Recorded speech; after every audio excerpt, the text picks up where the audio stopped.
So guys, big boss summer season 9ல ஒரு இம்பார்ட்டண்ட்டான ஒரு அப்டேட். டபுள் எவிக்ஷன் சொன்ன இடத்துல இப்போ சிங்கிள் எவிக்ஷன் ஆயிடுச்சு. திவாகர் அண்ட் கனி எலிமினேட் ஆயிட்டாங்கன்னு சொல்லியிருந்தோம். அதில் கனியை சேவ் பண்ணிட்டாங்க. ஸோ திவாகர் மட்டும்தான் எலிமினேட் ஆகுறாரு. பிக் பாஸ் ஒரு அன்ஸ்கிரிப்டட் ஷோவாக இருந்தாலும் பிபி மேக்கர்ஸ் ஒரு கண்டென்ட்டை ரெடி பண்ணி வச்சுருவாங்க ஃபார் வீக்கெண்ட் எபிசோடுக்கு. இவங்க எவிக்ட் ஆகணும், இவங்க எவிக்ட் ஆகக்கூடாது அப்படின்ட்டு. ஸோ அவங்க முடிவு பண்ணதுபடி கனி அண்ட் திவாகர் தான் எலிமினேட் ஆக வேண்டியது. And majority of the votes யாருக்கு வந்திருக்கு அப்படின்றத பார்த்து தான் எவிக்ஷன் முடிவும் எடுப்பாங்க. ஸோ அப்படி தான் திவாகர் கனி அப்படின்ற 2 பேரையுமே அவங்க செலக்ட் பண்ணி வச்சுருந்தாங்க. ஸோ போன வாட்டியும் ரம்யா எப்படி பிரவீனா மாறுச்சுன்னா இப்படி தான்.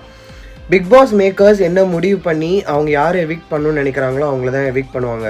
கண்டென்ட் பேசிஸில் யார் அதிகமாக கண்டென்ட் கொடுக்குறாங்களோ அவங்கள தான் உள்ளே வச்சுப்பாங்க. அப்படின்னு பார்த்தா திவாகர் தான் அதிகமாக கண்டென்ட் கொடுக்குறாரு இந்த சீசனில். பட் இந்த வாரம் அவர் நிறைய கான்ட்ரவர்ஷியலான அலிகேஷன்ஸில் இருந்தார். நிறைய தேவையில்லாத வார்த்தைகள், தேவையில்லாத பிரச்சனையெல்லாம் உள்ளே கொண்டு வந்திருந்தார். ஸோ அவரை தான் எலிமினேட் பண்ணுறாங்க, கனியை சேவ் பண்ணுறாங்க. யாருமே புரிஞ்சுக்கோங்க எதுக்காக இந்த மாதிரி இன்ஃபர்மேஷன்ஸ் சேஞ்ச் ஆகுது அப்படின்னா, பிபி மேக்கர்ஸ் திடீர்னு அவங்களோட முடிவை மாற்றிப்பாங்க. டபுள் எவிக்ஷன் வேண்டாம், சிங்கிள் எவிக்ஷன் வச்சுக்கலாம், கனி வேண்டாம், திவாகர் போட்டோம் அப்படின்ட்டு அவங்க திடீர்னு சேஞ்ச் பண்ணுற ஒரு விஷயனால மட்டும்தான் அதிகமாக இந்த மாதிரி இன்ஃபர்மேஷன்ஸ் சேஞ்ச் ஆகுதே தவிர மற்ற எந்த விஷயமும் கிடையாது. ராங் இன்ஃபர்மேஷன் கிடையாது. இவங்க சூஸ் பண்ணதை திடீர்னு அவங்களே சேஞ்ச் பண்ணிவிடுவாங்க.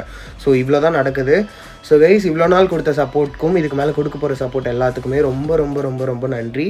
And for the more updates on Bigg Boss, to follow. Bye.